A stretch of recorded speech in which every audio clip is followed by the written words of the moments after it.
Thank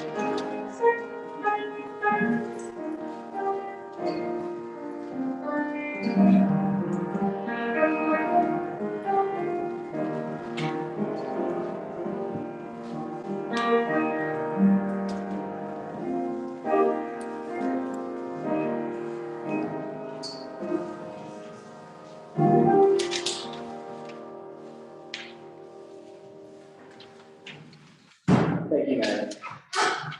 Good morning. Welcome to Channing Unitarian Universalist Church. In our new winter quarters, we let the sanctuary sit in ice for a little bit and stay well preserved until the spring. We're glad that you joined us for worship today. Whoever you are, whatever your theological, spiritual, political, sexual, or racial orientation or gender identity, you are welcome to worship here and become a part of this community. Do you have any announcements this morning? Julie? Craft night, first Tuesday in February. Will be in the office. And then we have the chocolate auction on February 12th. So get that on the calendar. And I think that's it. Oh, and we just need to say the news to share about the coffee house.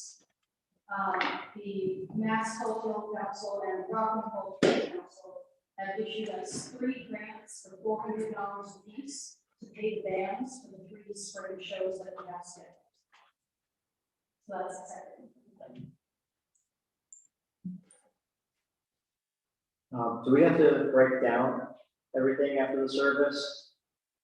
We should probably roll the rugs up and just kind of show the stuff kind of off to the side. Okay, yeah, so quick productions will be in the space after. Okay, so yeah, we'll just have to, after the service, you can help us between or after coffee hour, just move everything a little bit out of the way.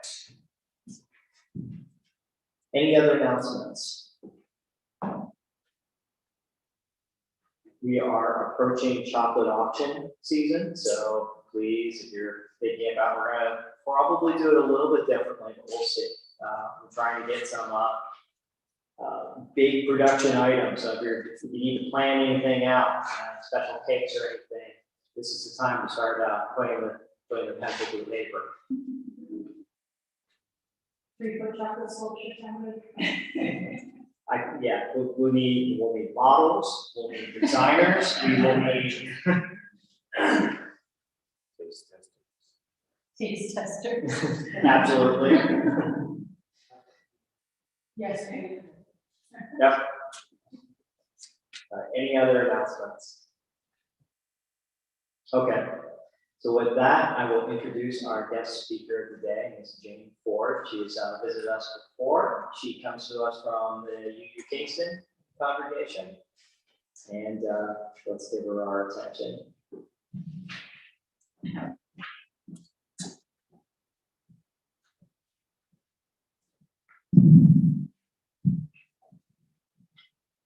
Good morning. It's fun to be back here again.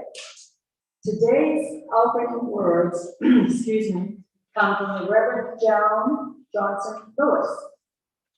As we light our candle this week, we imagine the lights that shine within each of us. We each have feelings, we each have thoughts, and we each have wisdom. This candle reminds us to be in touch with those best and most unique lights of our own being, and to bring them into this room today and into all that we do in the world.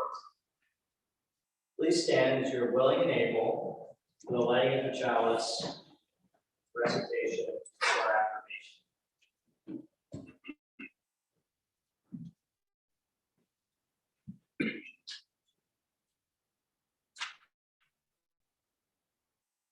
Here today, in this place, with these people, may we listen so that we can hear. May we hear so that we can feel. May we feel so that we can know. And may we know so that we can change ourselves and this world. May this chalice we light our way. Now the affirmation, please. Love is the doctrine of this church, the quest for truth its sacrament, and service is its prayer. To dwell together in peace, to seek knowledge and freedom, to serve humanity in fellowship, to the end that all souls shall grow into harmony with the divine. Thus do we covenant with each other and with God. We'll be using the ideal hymnal for some today. We'll start with our opening hymn, number 1008, in our heart is a holy place.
Now is the time in our service when we will share our joys and concerns.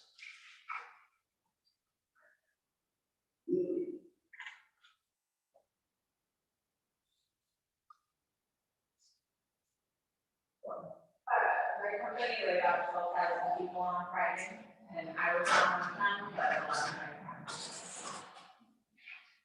we're like 12,000.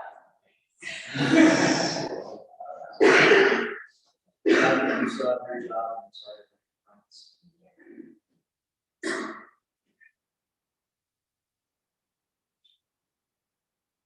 Light a candle of joy for grants that came in to the coffee house.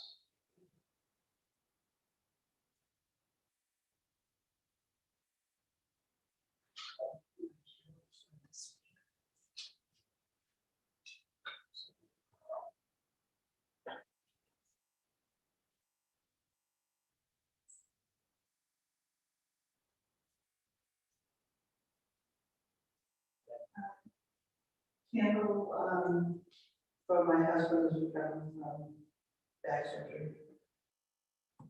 And he is kid. One, two. That was.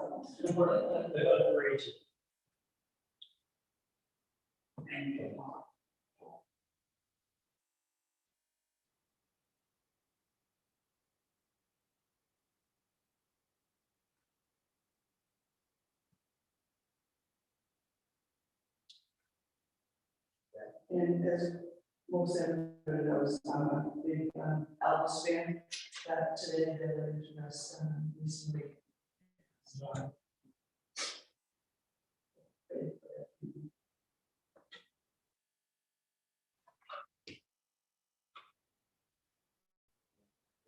One more. With all the joys and concerns, you may not be ready to share and teach with others, carry it with us.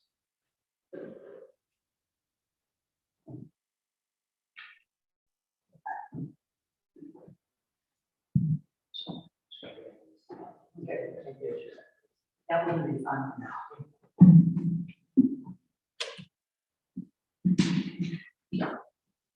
This morning's pastoral prayer is written by Reverend Vanessa Sutherland, and it's called, "Even This Is Enough." The world won't stop spinning on its axis if you don't rise to all occasions today. Rest, if you must. Then, like the swimmer lying on her back who floats, perhaps then you will feel in your bones, in your weary heart, the aching feeling sense that this is enough. Even this. That we are enough. You are enough.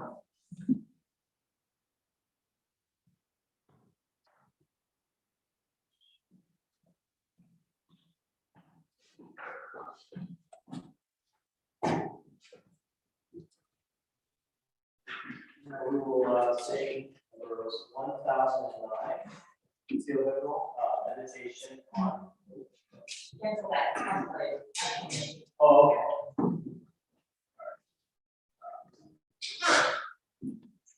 We'll move out the offering. To the offering. Are we doing the offering then? Yes. Okay. All right, so we're gonna do the offering get a little more interactive today. So during the offering today, we're gonna be singing number 16 in great hymnal, "'Tis a Gift to Be Sung."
Please stand as you're willing and able for the dedication of gifts.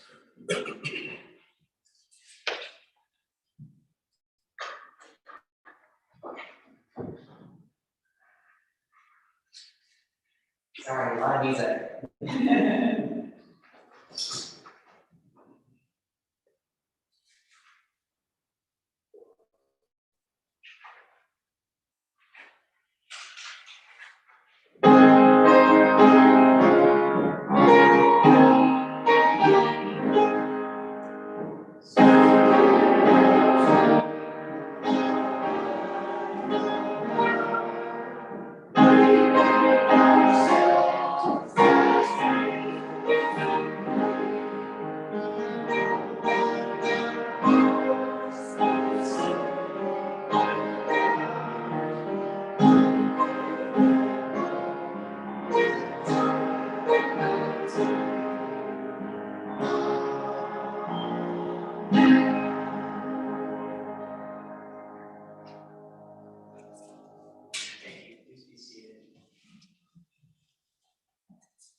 need my tools.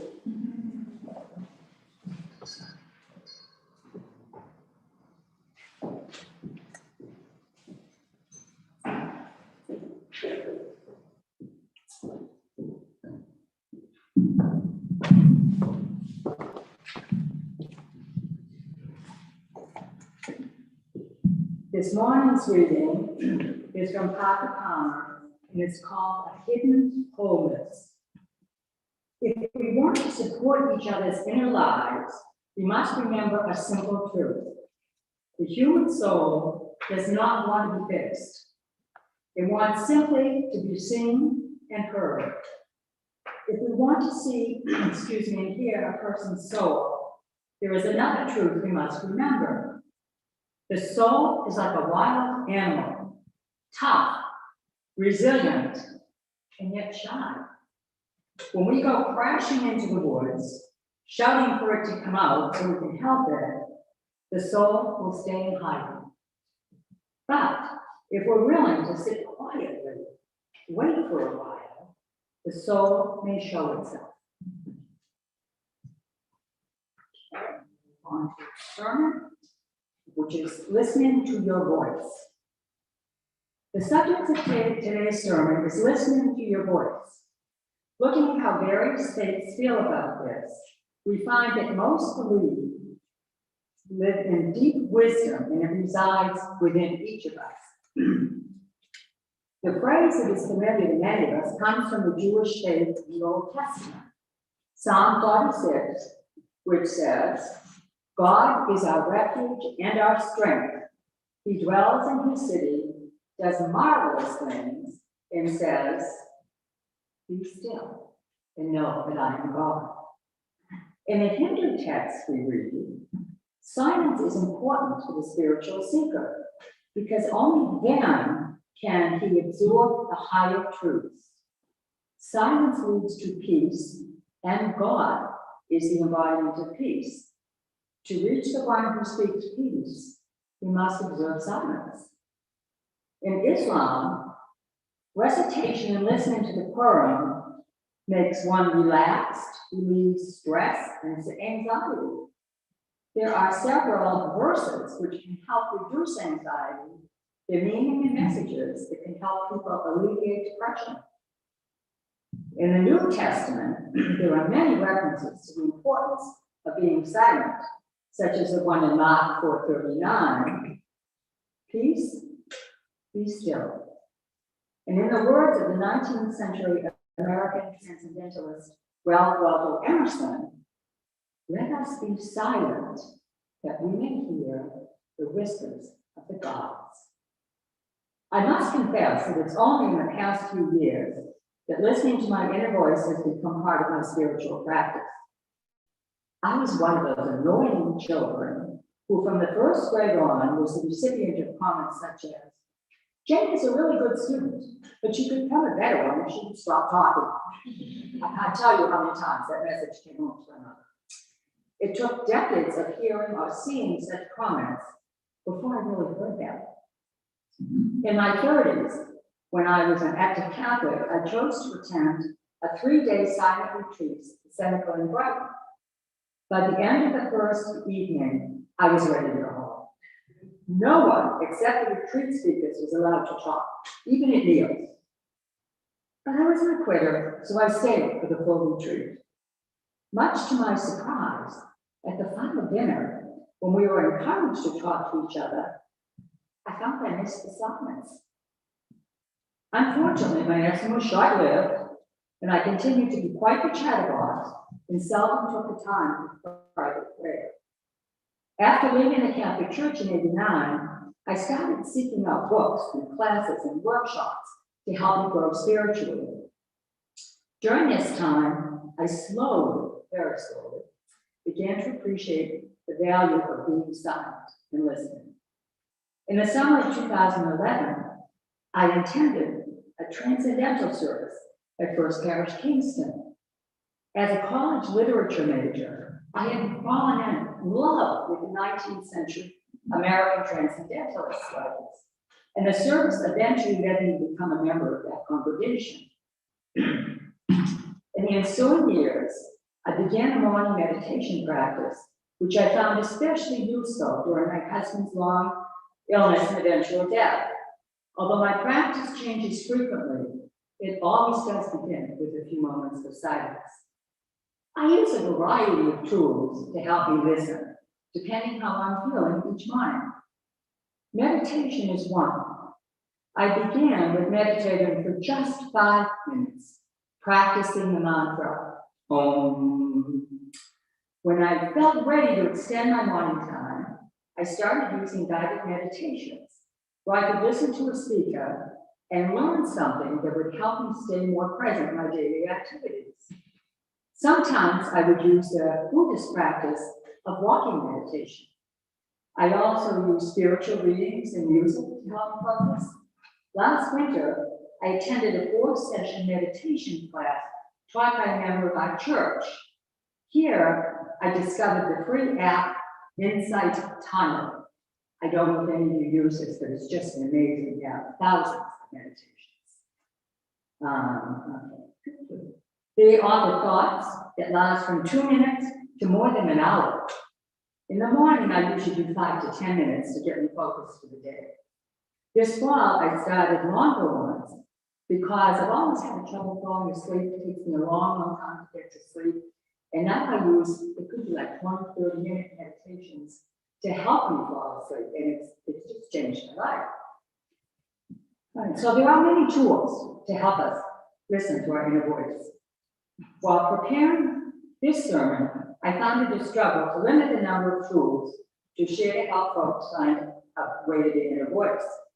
In the words of Mahatma Gandhi, everyone wants to hear the inner voice. It is within everyone. I truly believe this, and help those of you who have a practice, I talk to you about it after the service. I'm always interested in learning new things. After listening to that inner voice this week, I decided to share 3 tools with you this morning. The first is breathing. I like this description below of breathing, found in a blog called mindfulness.org. In that blog, it says, the point of mindfulness meditation practice is to cultivate awareness and peace. But beginners often get sidetracked by worrying about the breath. They wonder if there's a right way to breathe for meditation. Common concerns include, should I breathe like I always do? Should I inhale and exhale through my mouth or nose? Should the air fill my lungs or my belly? You can get so caught in that you forget to meditate. Most meditation experts recommend that you allow your body to breathe naturally. If your breathing is shallow, let it be shallow. If it is deep, let it be deep. As an optional exercise, some encourage you to take several deep breaths to start. You might breathe in through your nostrils and breathe out through your mouth. The optional exercise helps clear the mind, keeps you grounded. So let's take a minute here, and we're going to sing a simple song. You don't need to look at the words, called Meditation on Breathing. Maddie's going to play the melody twice for us, and then I'll tell you the lines and we'll play it 2 times more so you can sing.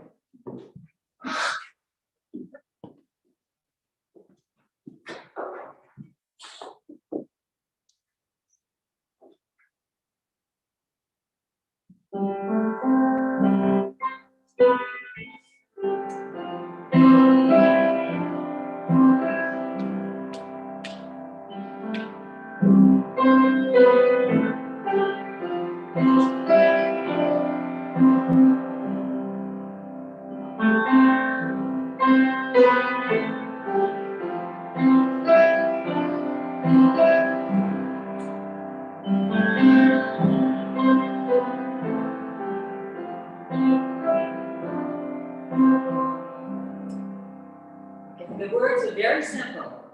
When I breathe in peace. When I breathe out love. So Maddie, you want to play twice more? Those who want can sing it. If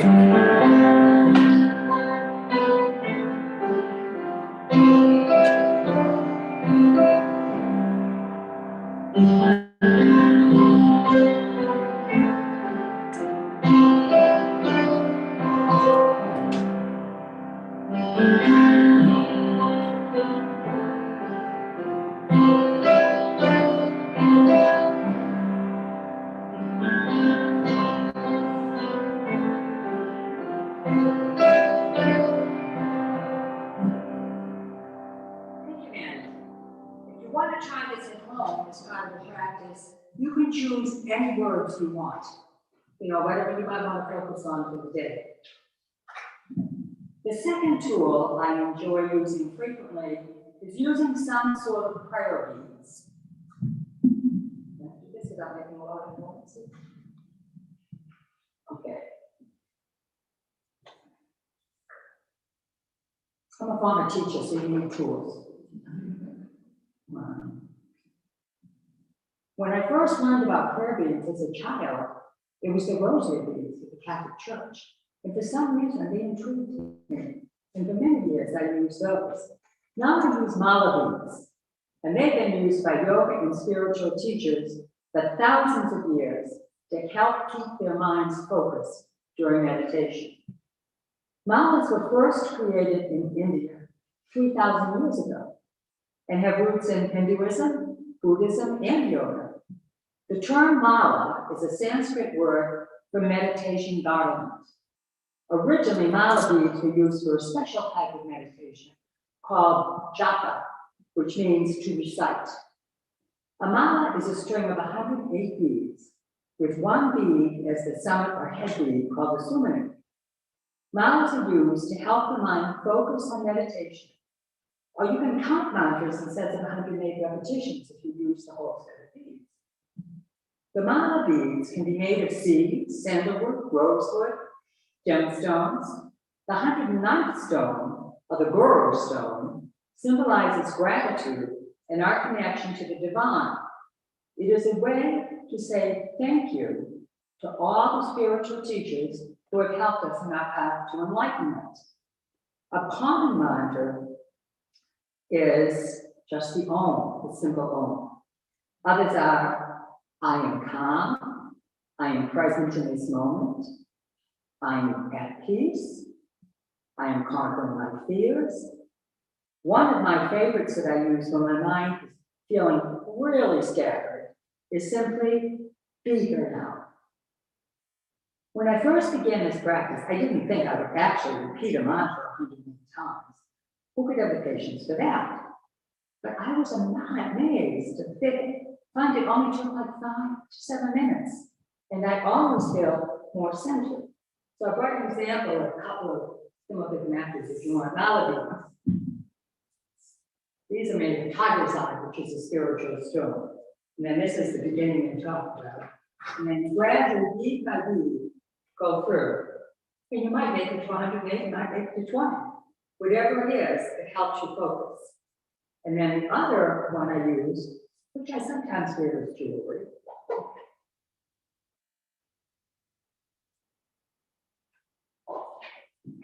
is a more decorative one. It's interesting because I use this more frequently because it's easy. You know, beads are big, but this decorative one is a combination of beads.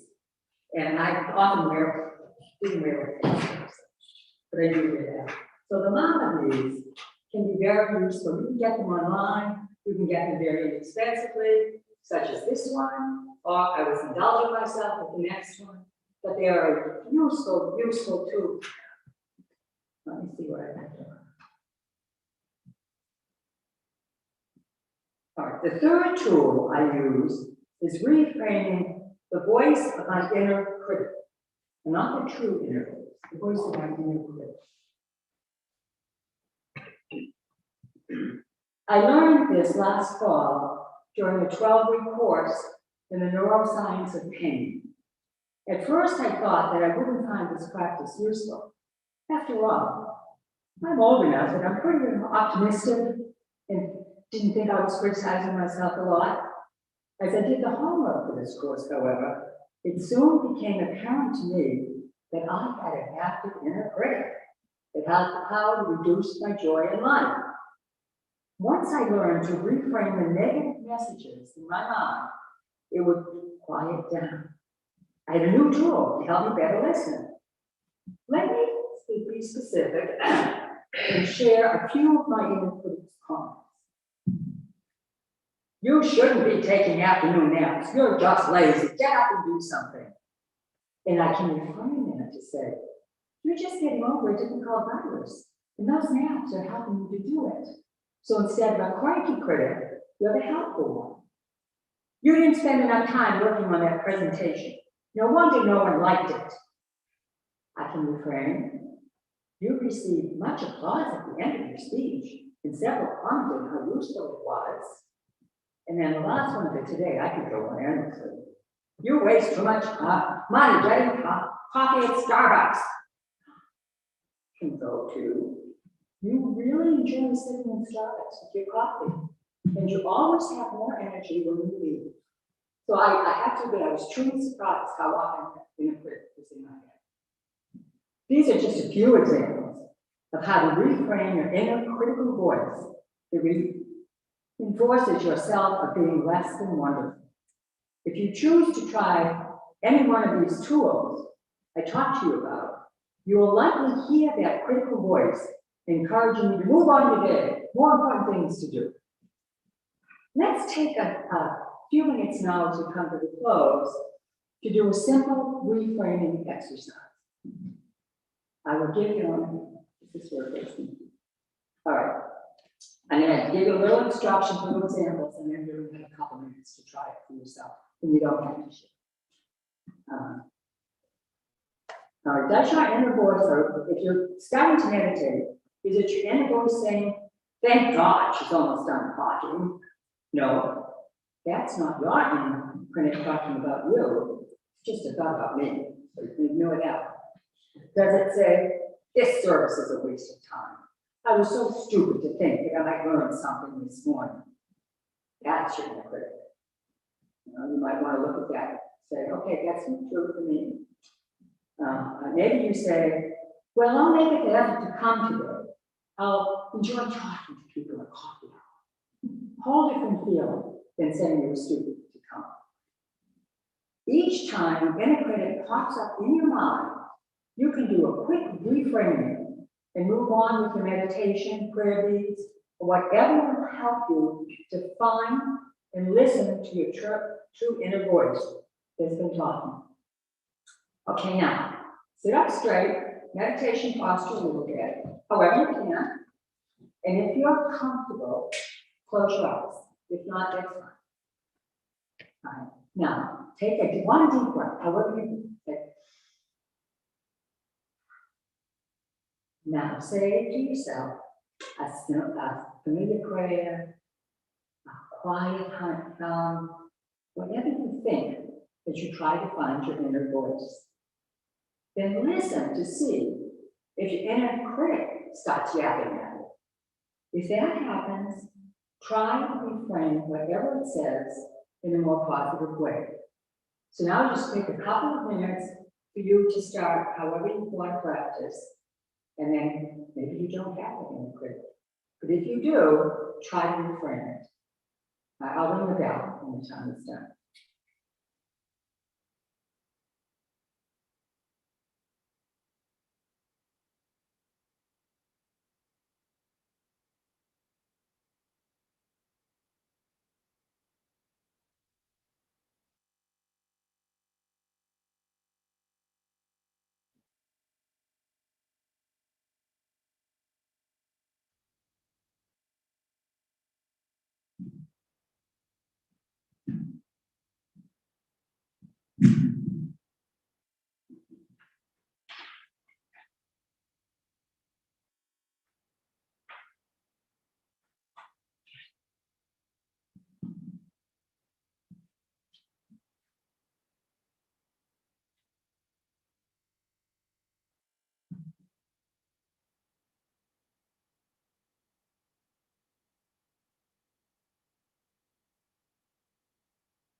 In closing, I would like to share a quote by one of my favorite spiritual teachers.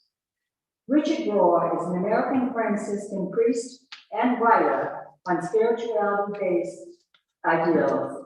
He is located in Albuquerque, New Mexico, and for the past, I think almost 40 years, he's been running the Center for Active Contemplation there, which is a good combination of contemplating there. He works a lot on social justice issues. He was ordained in the priesthood in the Roman Catholic Church in 1970. PBS has called him one of the most popular spirituality authors and speakers in the world. This succinct quote from him is right on target this morning.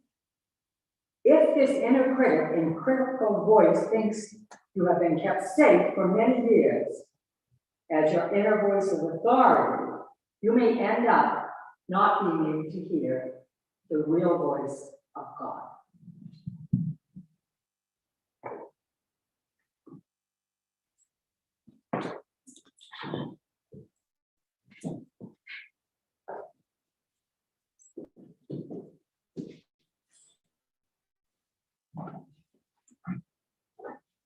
Closing hymn is number 88, in the trusty gray hymnal.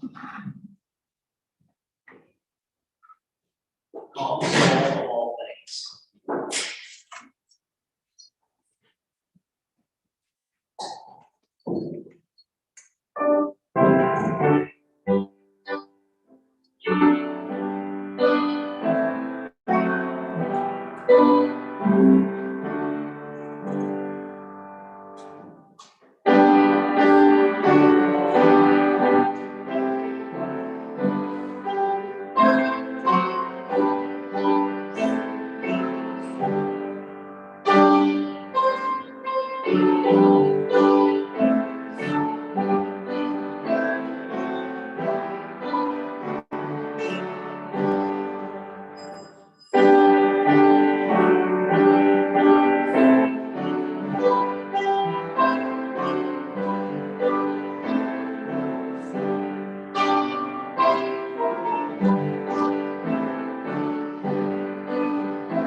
Please stand as you're willing and able for the extinguishing of the chalice.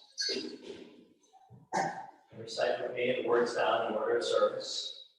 We extinguish this flame, but not. Oh, the old. Thank you.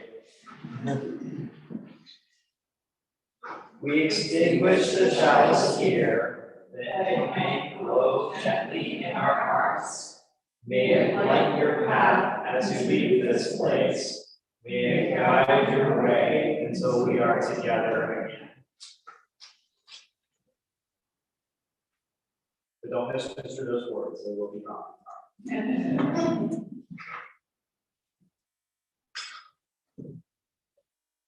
You may be seated. This morning's benediction is by Eric Williams. Blessed is the path on which you travel. Blessed is the body that carries you on it. Blessed is your heart that has heard the call. Blessed is your mind that discerns the way. Blessed is the gift that you will receive by going. Truly blessed is the gift that you will become on the journey. Amen.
Thank you.